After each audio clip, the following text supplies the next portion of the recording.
Сәлеметсіз бе, құрметті оқушы? Бүгінгі сабағымыздың тақырыбы Абайды оқы, Таңырқа. Біз сізбен бүгін оқылым дағдысы бойынша жұмыс жасаймыз. Сабағымыздың мақсаты мәтіндердің тақырыбына, мазмұнды құрылымына сүйене отырып түрлерін салыстыру. Сабақ барысында мақсатқа қол жеткізу үшін не істейміз? Бірінші қадам. Қажетті сөздермен жұмыс жасап, мәтін мазмұнына болжам жасаймыз. Екінші қадам. Мәтіндерді оқып, жоспар құрамыз. Мәтіндердің мазмұнын салыстырамыз. Үшінші қадам. Мәтіндердің мазмұны бойынша сұрақтарға жауап береміз. Ендеше, мәтінді оқымас бұрын жаңа сөздермен танысып алайық. Алдымен берілген сөздерді дұрыс оқыңыз. Сөздер сізге таныс болуы мүмкін. Мағынасын түсінуге тырысыңыз. Сөздерді дауыстап оқыңыз. Сосын дәптерге жазып алыңыз. Бұл сөздер мәтін мазмұнын түсінуге, тапсырмаларды орындауда қажет болады. Келесі тапсырма түрі жаңа сөздерді есте сақтауға бағытталған. Кестенің сол жағында берілген сөздерді оң жақта берілген сөздермен мағынасына сай сәйкестендіріп көріңіз. Ол үшін сөздікті қолдануға болады. Сөздер мен оның мағынасын сәйкестендіріп оқып шығыңыз. Тапсырманы орындасаңыз, дұрыс жауап нұсқасымен тексеріп шығайық.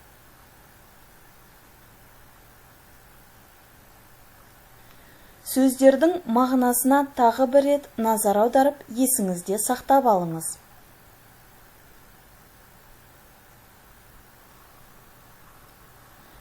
Негізгі тапсырманы орындау үшін сіз мәтін бөліктерін есіңізге түсіруіңіз керек. Мәтін 3 бөліктен тұрады: кіріспе, негізгі және қорытынды бөлім. Мәтінде баяндалатын оқиға мен ойдың түйінін тақырып деп атайды. Ал автордың айтқысы келген басты пікірі негізгі ой деп аталады.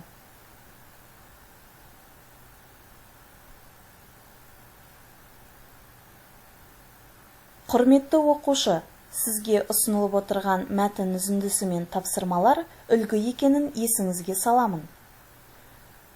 Мәтіндерді мұқият оқып шығыңыз.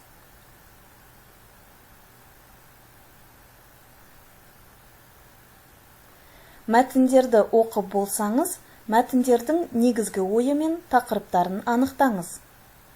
Тапсырманы орындау үшін мәтіндегі ақпараттар мен автордың түйінді ойына назар аударыңыз. Тапсырманы орындап болсаңыз, дұрыс жауапқа назар аударыңыз.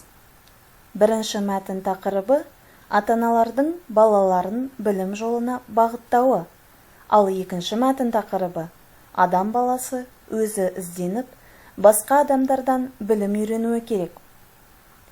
Мәтіндердің негізгі ойы: білім адамға оқумен ғана келеді.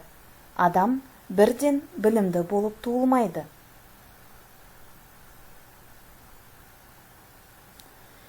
Келесі тапсырмаға көшейік. Екінші тапсырмада кестеде мәтін бөліктері ұсынылған. Тапсырма бойынша сіз мәтіндерге жоспар құруыңыз керек.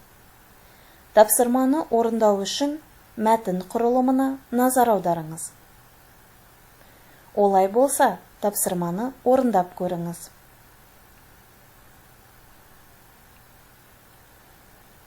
Тапсырманы орындап болсаңыз, жауап нұсқасы мен жұмысыңызды тексеріңіз. Екі мәтінде үзінді болғандықтан қорытынды бөлімдері берілмеген.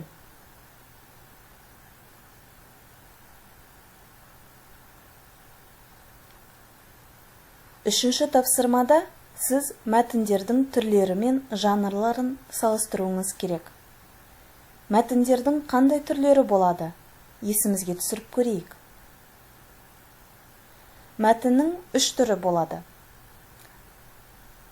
Оқиғаны сюжет бойынша баяндайтын мәтін әңгімелеу мәтіні деп аталады. Зат немесе құбылысты суреттеп сипаттайтын мәтінді сипаттау мәтіні деп атаса, оқиға құбылыстардың себебін дәлелдейтін мәтінді пайымдау мәтіні деп атайды. Мәтіндерді мұқият оқып, теориялық ақпаратты қолдана отырып, тапсырманы орындап көріңіз.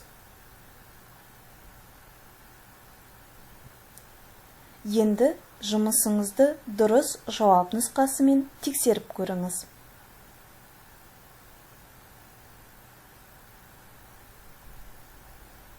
Төртінші тапсырмаға көшейік. Тапсырма бойынша сіз ұсынылған мәтіндердің мазмұнын Вен диаграммасы арқылы салыстыруыңыз керек. Тапсырманы орындау үшін мәтіндердің мазмұнына назар аударыңыз. Олай болса, тапсырманы орындаңыз.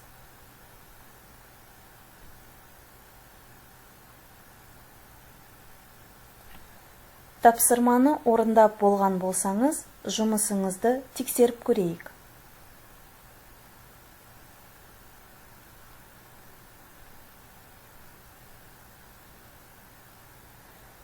Келесі тапсырма бойынша сіз мәтіндердің мазмұны бойынша ұсынылған тұжырымдардың шын жалған екендігін анықтауыңыз керек. Тапсырманы орындау үшін тұжырымдарды мұқият оқып, мәтіндердің мазмұнымен сәйкестігін анықтаңыз. Тапсырманы орындаңыз.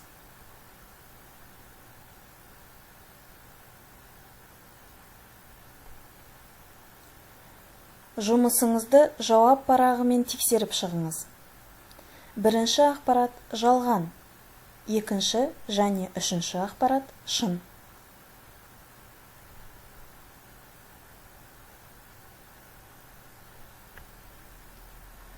Соңғы тапсырмаға көшейік. Тапсырманы орындау үшін мәтіндердің мазмұнын есіңізге түсіріп, негізгі ойына назар аударыңыз.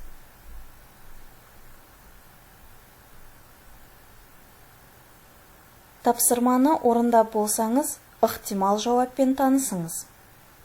Сіздің жауабыңыз басқаша болуы мүмкін. Ол қате болып есептелмейді.